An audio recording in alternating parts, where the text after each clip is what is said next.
வச்சு என் பிள்ளைங்க தீனி கேட்டாங்க. அது சிம்பிளாக ஒரு ரெசிபி பண்ணலாம். கோதுமை மாவு வச்சு ரவை இல்லாமல்.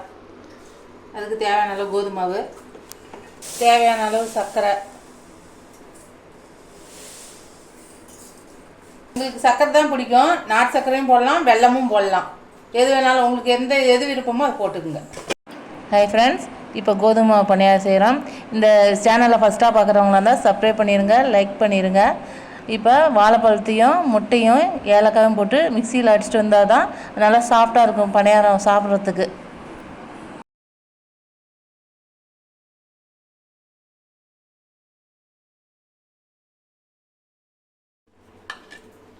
அடிச்சிட்டு வந்தாச்சு. இப்போ ஊற்றி கலரிக்கலாம். ஆப்ப சோடா கொடுக்கறதுக்கு கொஞ்சோண்டு உப்பு செஞ்சுக்கலாம்.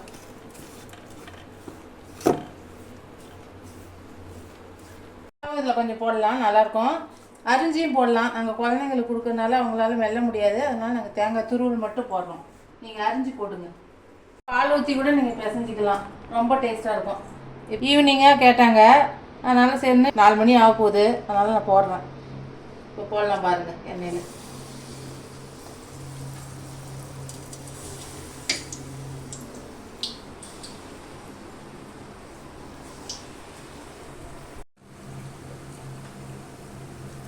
கம்மியாக வச்சுக்கோங்க, ரொம்ப ஹை ஃப்ளேமில் வைக்கக்கூடாது.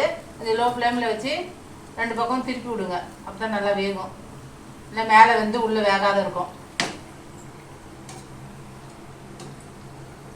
பஞ்சு மாதிரி இருக்குது, நல்லா சாப்பிட்டா குழந்தைங்க சாப்பிட்றதுக்கு நல்லாயிருக்கும், டேஸ்டியாக.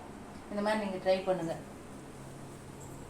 ஹெல்த்தியானது, நம்ம குழந்தைங்களுக்கு நல்லா கொடுக்கலாம், தாராளமாக பயம் இல்லாமல் கொடுக்கலாம். எந்த கெமிக்கலும் இல்லாதது, நம்ம வீட்டிலேயே செஞ்சது, அதனால் நல்லாயிருக்கும். இந்த வீடியோ பிடிச்சிருந்தா லைக் பண்ணுங்கள், ஷேர் பண்ணுங்கள், கமெண்ட் பண்ணுங்கள், சப்ஸ்கிரைப் பண்ணுங்கள். தேங்க்யூ, பாய்.